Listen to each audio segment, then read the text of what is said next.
case মানে অসম civil সার্ভিসের officer তার প্রপার্টি প্রায় 2 কোটি টাকার প্রপার্টি শেষ পর্যন্ত অসম ভিজিলেন্স কমিশন যখন মুখ্যমন্ত্রী অসম ভিজিলেন্স কমিশন কিন্তু শেষ পর্যন্ত তাকে গ্রেফতার করেছে এবং নতুবেরা গ্রেফতার হয়েছে এবং অসমের মুখ্যমন্ত্রী হেমন্ত বিশ্ব শর্মা পরিষ্কার করে বলেছেন যে আমরা কঠোরতম ব্যবস্থা দিতে যাচ্ছি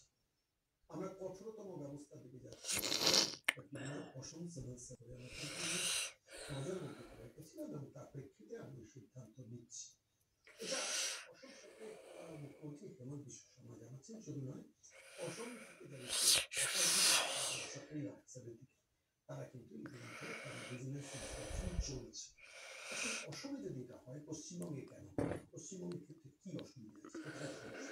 পশ্চিমবঙ্গ সরকার সবচেয়ে একটা দেখবেন যে কোনো সরকারি অফিসারের বিরুদ্ধে কোনো দৃষ্টান্তমূলক শাস্তির ব্যবস্থা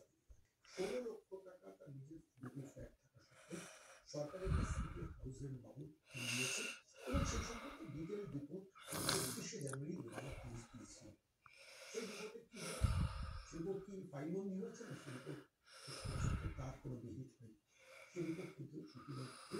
ফাইলবন্দি শুরু হয়নি সেই রিপোর্টে প্রসেসিং কিন্তু হয়ে গেছে সেন্ট্রাল ভিজিলেন্স কমিশনের যে অফিস